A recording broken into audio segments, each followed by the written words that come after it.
You ask Tiger to solve. This deals with linear equations with one unknown.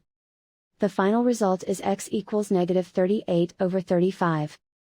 Let's solve it step by step. Simplify the expression.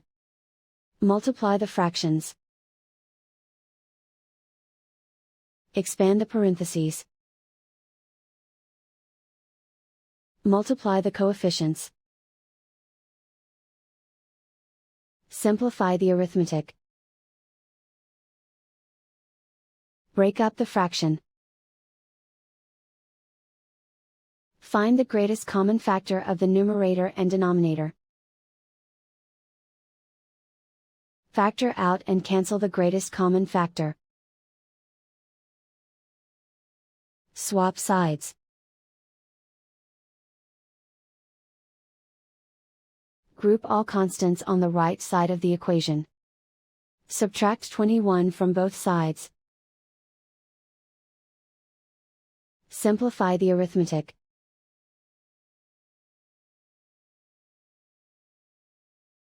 Isolate the x. Multiply both sides by inverse fraction 2/35.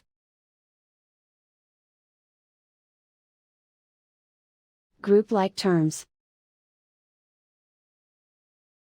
Multiply the coefficients. Simplify the fraction. Multiply the fractions.